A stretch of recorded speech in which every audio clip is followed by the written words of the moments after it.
Vamos então com o quarto bloco do Fluminense em Debate dessa segunda-feira, 29 de agosto de 2011, e nós vamos ter que dar um ritmo aqui alucinante, Vieira, porque nós temos vários assuntos para tratar ainda, nós não tratamos de pauta, hoje nós ficamos falando de amenidades, misturamos com outros assuntos, enfim. O que eu quero saber de você, Vieira, qual a sua expectativa para o jogo contra o São Paulo, o que o Fluminense faz para obter uma vitória? O Fluminense tem que mudar o jogo dele, é aquilo, o Fluminense vem até jogando, a gente vem falando isso, o Fluminense vem jogando bem em algumas partidas, mas ele não tem saído com a vitória. Então o Fluminense, foi tudo que a gente conversou aqui durante todo o programa, o Abel tem que prescindir de um de seus atacantes e o Fluminense tem que ter aquela pegada, aquela vontade mesmo de que, se não for, o Fred falou recentemente que o Fluminense tinha que jogar feio, então se não for, não foi melhor futebol possível, o Fluminense tem que dificultar de todas as formas a vida do São Paulo para poder buscar essa vitória, porque começando o novo turno, a gente tem que ter uma nova expectativa para ver se esse time começa a dar a volta por cima, senão a coisa vai complicar, até porque é um adversário muito difícil. Eu já começo achando que se o Abel escalar esse time aqui que tá na minha cabeça, né, fazer essa linha de três com Lanzini, Martinútil e o Lanzini, Martinútil, Marquinho, e deixar ou o Fred mesmo, se for jogar, né, ou o Ciro, eu acho que a gente já joga de igual para igual com o São Paulo. A única diferença é que o Fluminense tem que se livrar desse maldito problema de exercer esse falso domínio sobre o adversário. Porque ele joga no campo do adversário, ele abafa o adversário, marca a pressão. Mas ele não chega. Fica com a posse de bola, mas por incrível que pareça, ele não tem ataque. Não tem recurso de ataque, recurso de infiltração. Fica lançando bola da intermediária, aí não dá nada, Vieira. Estático, é isso que a gente vem falando. E tem até uma coisa que o Fluminense tem que melhorar muito para esse jogo contra o São Paulo, e aí é um erro que aconteceu no jogo contra o Botafogo também. Falta de atenção. O Fluminense não pode fazer um gol e no minuto seguinte, praticamente na saída de bola, abrir o lado direito, praticamente esquecendo do jogo. Acontecia isso muito em jogo de criança. A criança às vezes faz o gol, todo mundo se empolga, esquece de voltar e sai o gol. O Fluminense foi igual um time de criança, porque foi super infantil ao levar aquele gol logo na sequência do lance contra o Botafogo pelo lado direito. A diferença é que essas crianças ganham muito bem, né? São crianças que ganham muito bem, que não pode ter esse tipo. Não podem ser crianças. Mas às vezes tem uns comportamentos infantis também, que eu vou te falar. Mas, enfim. E o outro ponto também, e até é bom para recuperar o gol do Botafogo, que às vezes o Fluminense é muito afobado, cara.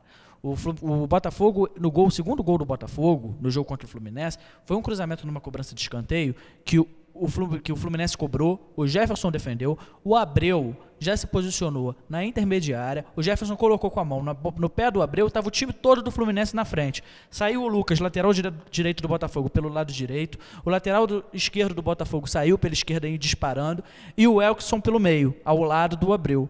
A defesa do Fluminense estava toda na frente para cabecear, ficou na costa do lance. Sobrou, acho que o Edinho e mais um na marcação. Apenas 2 zagueiros contra 4 jogadores do Botafogo. O que fez o Abreu? Você atribuiu isso aqui? Isso foi afobação. Exatamente. Eu acho impressionante. Sabe o que é mais impressionante? Você pega as partidas do Fluminense. Contra o Vasco, o Fluminense estava vencendo por 1-0 e levou um gol de contra-ataque. Contra o Botafogo, estava vencendo por 1-0 e levou um gol de contra-ataque. O Abel disse que o Fluminense leva gol muito fácil, mas não adianta só falar que o Fluminense leva gol muito fácil. Por que o Fluminense leva gol muito fácil? Por falhas individuais de jogadores? Sim, o Digão já mostrou isso no último jogo contra o Santos, que ele falhou. Mas também que joga, exatamente, o Fluminense às vezes também ele é disperso. O Fluminense ele não tem alternativa de estratégia. A estratégia é sempre a mesma, ataque igual índio. Sabe aqueles índios que ficam em volta da carroça? Já viu aqueles filmes de faroeste, Bang Bang? Muito bons, por exemplo. Sérgio Leone era um show à parte em filme de faroeste. E o pior é quando tá perdendo. Que aí larga, tira todos os jogadores de meio de campo e bota um monte de atacante. Como se a bola fosse chegar lá andando sozinha, né? Complicado. E aí o Abreu simplesmente pegou a bola, correu e fez o simples. Tocou para o Lucas, que estava entrando pela direita, os 2 zagueiros do Fluminense não sabiam quem marcar, o Lucas só entrou e chutou no canto do Diego Cavalieri. Um passe. Até eu fazia aquilo. Aquela velha expressão de até minha avó fazia, né? Até a avó fazia. Minha avó não, Sua avó não fazia, não? Não, quando eu conheci minha avó, ela já não reunia condições para atravessar da intermediária do Fluminense até onde o Abreu foi. Ela ia no máximo do quarto até a cozinha. É sério que a gente está discutindo isso? É verdade. Bom, a minha expectativa para o jogo do São Paulo é essa mesmo, né? Nós já tivemos um grande ganho. Acho que o primeiro grande ganho do Fluminense foi o Rafael Moura ter sido suspenso. Assim, não há a menor possibilidade do Abel Braga colocar o Fred e o Rafael Moura jogando juntos, porque ninguém aguenta mais essa dupla. São dois bons jogadores, o Fred pelo menos já foi, ou ainda é, e se quisesse continuar sendo seria, mas não quer, enfim. Mas pelo menos nós já não temos esses dois. E outra coisa, você procurar referências no passado, não é? Para poder montar o time agora, tentar ver o que deu certo. Essa questão que eu falei do Diogo com o Diguinho, do Gum com o Leandro Eusébio. Não é? Então são referências passadas que você pode aplicar no futuro, você junta isso tudo e de repente dá uma coisa legal. Por sinal, um parênteses, né? Se a gente tiver Fred na quarta-feira, a gente tem o Fred para o resto do ano, porque a janela de transferências fecha na quarta-feira. Isso. Então, enfim, eu não vou falar mais nisso, não. Eu espero que realmente, caso ele fique, não é, que ele cale a boca, agora já não é mais a minha boca, é a boca de todos nós. Né? Mas vamos mudar de assunto. Nada, rapaz, tem muita gente que está a favor do Fred ainda. Tem, enfim. Expectativa para o segundo turno, Vieira? É difícil você até falar em expectativa para o segundo turno. O Fluminense e dos outros. A nossa expectativa, a gente quer para o Fluminense que seja sempre a melhor possível, né? Não tem jeito. Aqui a gente tem um papel de jornalismo, que a gente é jornalista, a gente tem que analisar com frieza, tem que observar aquilo que está acontecendo, tem que projetar a realidade, mas também tem um lado um pouco do torcedor que a gente também quer muito que o Fluminense sempre esteja lá em cima, brigando lá em cima, porque às vezes é chato você ficar toda segunda-feira falando, o Fluminense perdeu, por que o Fluminense perdeu? Mas a expectativa é que agora, com um pouco mais de tempo para trabalhar, o Abel ele consiga, de repente, rever algumas posições que ele tem tido, de repente até ter liberdade para escalar o time que ele quer. A gente não sabe até que ponto o Abel está escalando realmente o time que ele gostaria de estar escalando. Esse é um assunto muito complicado. E nas entrelinhas, às vezes, a gente vai pescando algumas coisas complicadas. Pois é. Não sei se, de repente, está insistindo. Não pode tirar o Rafael Moura, porque o Rafael Moura está fazendo gol. Não pode tirar o Fred, porque, de repente, está tendo que botar o Fred na vitrine. Não, tem que botar na vitrine. E olha, eu não digo nem que seja pressão de Unimed. Gente, isso tudo é especulação. Tá? Especulação. Isso aqui a gente só pode dizer se a gente tem a comprovação. Então, ninguém tem comprovação de nada. Então, a gente especula. É isso aí. Eu não digo nem que seja questão de pressão de Unimed ou alguma coisa por baixo dos panos. Eu digo até por uma questão de liderança mesmo. Mexer com o Fred hoje no Fluminense é complicado pelo papel que ele exerce no próprio grupo. Vieira, eu acho uma baita bobagem. Também essa acho. História de que o Fred é líder, isso não me convence de jeito nenhum. Olha, ele tem muita influência. O que eu já vi de pessoas, o próprio presidente esteve aqui, falou dessa liderança. Sinceramente, eu acho que isso é mais um marketing que fizeram em torno do Fred para torná-lo um produto, né, comercialmente mais valioso. Eu imagino que seja por aí, porque eu não consigo imaginar o Fred exercendo liderança. Sim, mas liderança negativa. Exatamente. A partir do momento que é um líder que não cumpre as obrigações, né, um líder tem o quê? Seguidores. Então, os seguidores vão fazer o quê? Não vão cumprir as obrigações. Estão seguindo o líder. Mas a gente não está entrando na questão se ele é um líder positivo ou se é um líder negativo. Nesse momento, eu estou falando que ele exerce uma liderança e tirar ele do time pode criar um problema dentro do grupo. Mas ser negativo não tem que ser líder, cara. Não pode. Porque ser negativo vai ser bom tirar ele do grupo. Mas existe. Olha só, eu não discordo de você. Eu não discordo de você em momento algum. Se tirar ele do grupo vai ser ruim. Eu estou falando que não talvez, pode. o que eu tenho falado é o seguinte, talvez o Abel ele esteja escalando os dois por essa questão de que não dá para tirar o Rafael e não tira o Fred por causa dessa questão dele ser esse líder de um grupo que pode dar um problema até interno pela saída do Fred desse time titular. Mas tá errado. Aí você já está falando de represália. O próprio, né? A reação do grupo não ser boa. De repente o Fluminense pode baixar uma linha de administração anti-Caipsaque. É isso? Ninguém mais vai poder ir para a night. Não. Isso. Não, estou falando dos jogadores mesmo. Porque os jogadores sentirem falta do Fred, pelo amor de Deus, o cara que abandona o grupo para dizer que está com um problema emocional.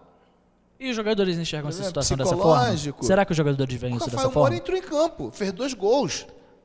O Rafa Figueirense. Então, Perfeito, não me não. O convence, time até Vieira, não me jogou, convence. mas Isso- contra o Figueirense não, contra o Inter. Contra o Inter. Depois do problema do Fred, foi Fluminense e contra o Inter no Engenhão. Fluminense e Inter no foi Engenhão. contra o Inter. O Figueirense já foi na O volta. Fluminense fez até um primeiro tempo ruim, aí no segundo tempo conseguiu estabelecer um ritmo de jogo melhor e venceu o jogo. Isso, é verdade, é verdade.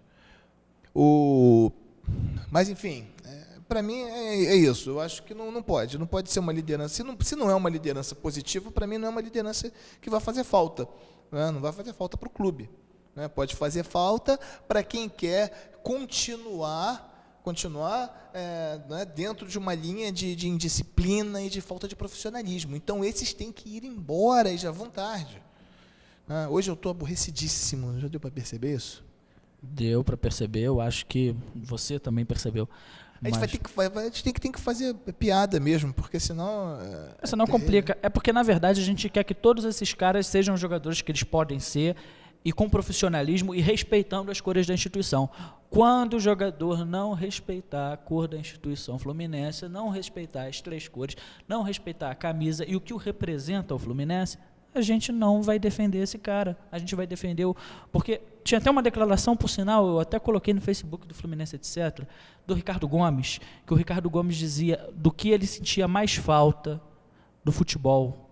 Ele virou e falou, eu sinto falta da torcida. E ele falou, antes até de ele voltar para poder treinar o Fluminense, que ele treinou o Fluminense naquele time de Romário, Edmundo, Ramon e Roger. Foi o Ricardo Gomes que treinou aquele time que tinha uma zaga pavorosa também, até por isso não deu muito certo. Focou um lado, era até a Unimed, focou um lado e não focou tanto o outro. O Ricardo Gomes, proporcionalmente, né, na época dele, ele, Assis, Delei, Romerito, Branco, Tato, só falei fera, Jandir, Aldo, Duílio, Paulo Vitor, grande Paulo Vitor.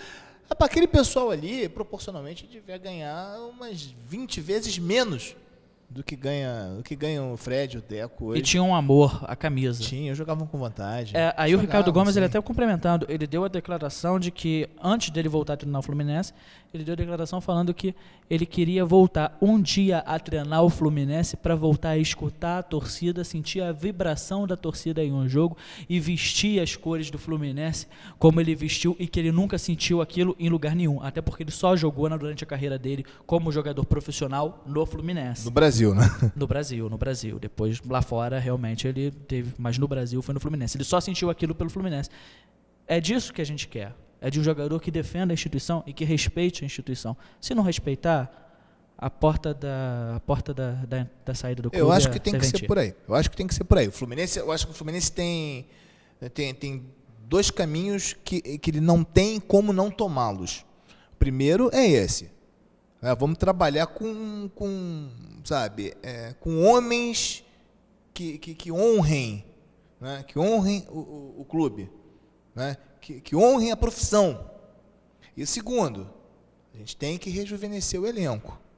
Eu acho que isso é está até rejuvenescendo. primordial. A gente sabe que isso é até política do clube. A gente sabe que está sendo feito. Está sendo feito um trabalho bom de base. O Marcelo Teixeira, quando traz o Lanzini, ele mostra que o foco é esse. Quando traz o Martinucci também, não está muito longe desse foco.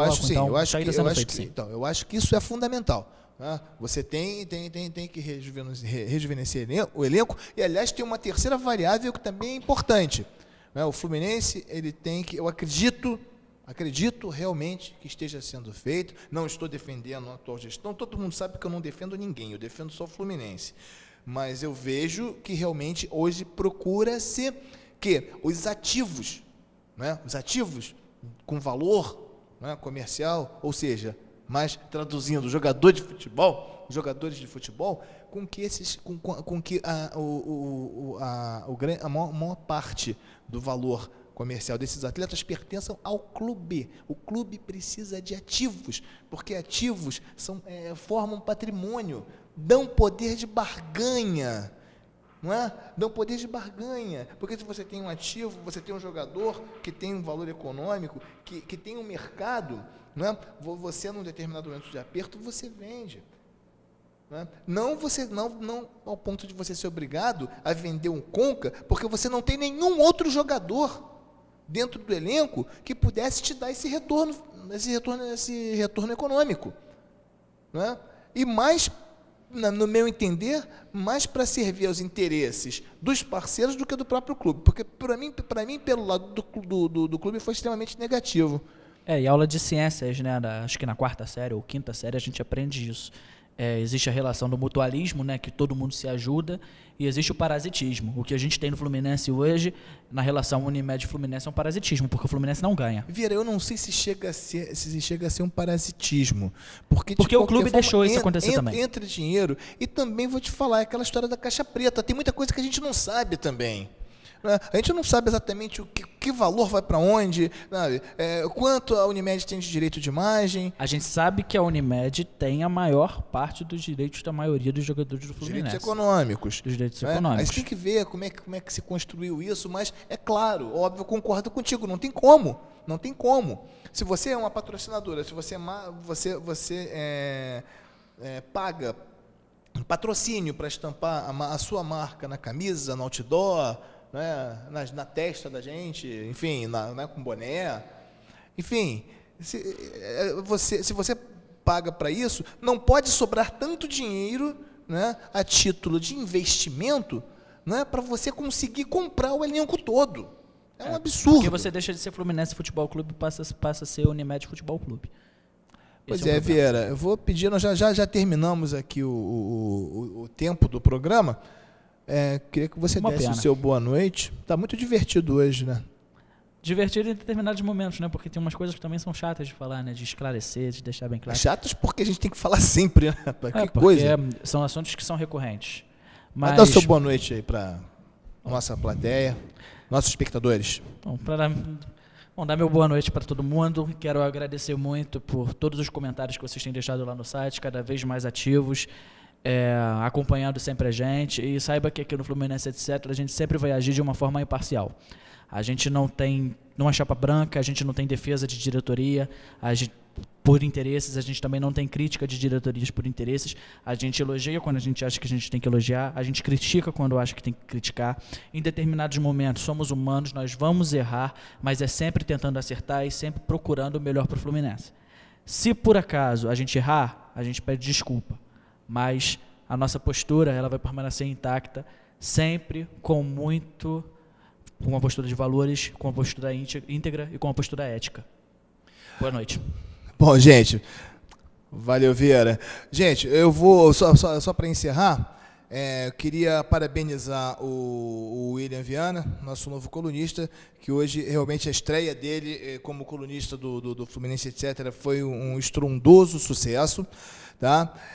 Queria mandar um abraço afetuoso para o Razão e para o Sem Razão, porque ontem vocês me fizeram ir dormir rindo com a discussão de vocês. Não estou sacaneando, não. É porque realmente foi engraçado vocês discutindo. Imagina, o Razão discutindo com o Sem Razão. Realmente fantástico. Então, eu queria mandar um grande abraço para vocês, independente da posição de vocês ser de concordar ou discordar com o que nós escrevemos. O importante é que vocês estejam dentro do site e que estejam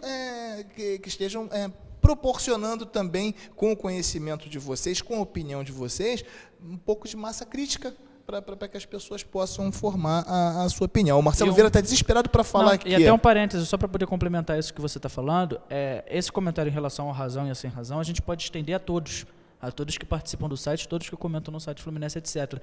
Que, a partir do momento que você tem uma postura de crítica propositiva, e não só a crítica pela crítica, você provoca reflexão, e até a gente pode mudar a nossa opinião. Com certeza.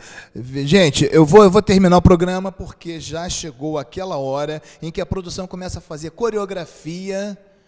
Não é verdade, gente? Eles estão rindo, mas é verdade. É a hora que eles começam a fazer coreografia, porque já passou demais do tempo, nós já abusamos tudo que podíamos abusar, então nós voltamos na próxima segunda-feira. Eu não vou mais nem falar que, se Deus quiser, comentando 2 vitórias do Fluminense, que eu falo isso toda segunda-feira, e a gente acaba se dando mal. Então, voltamos na próxima segunda-feira. Muito obrigado pela audiência, uma boa noite.